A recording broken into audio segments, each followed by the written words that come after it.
Чернобил се намира в днешна Украйна, но през 1986 той е част от могъщия Съветски съюз.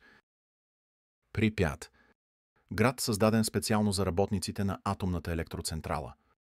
В централата Ленин има 4 реактора, но един от тях се превръща в кошмар. На 26 април 1986 година, в 1:23 часа след полунощ, реактор номер 4 експлодира. Първият човек, който умира, буквално става на пепел.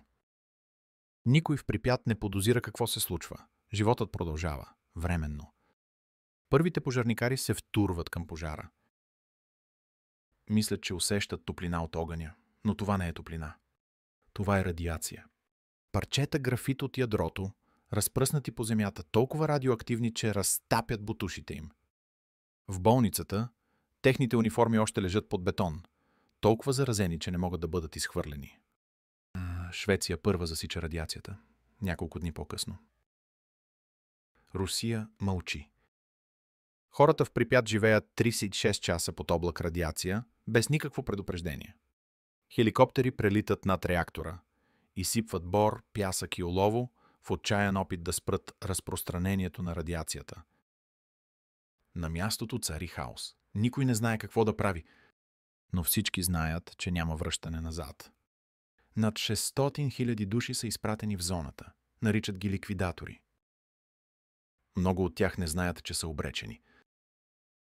Изчистват, копаят, строят и умират.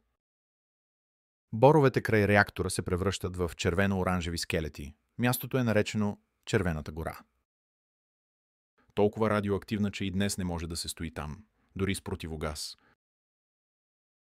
В България децата не излизат навън с дни, но никой не казва защо. Радиоактивният облак витае над страната, съветската цензура мълчи. Вътре в реактора се образува нещо ужасяващо. Разтопена радиоактивна маса, наречена слонски крак.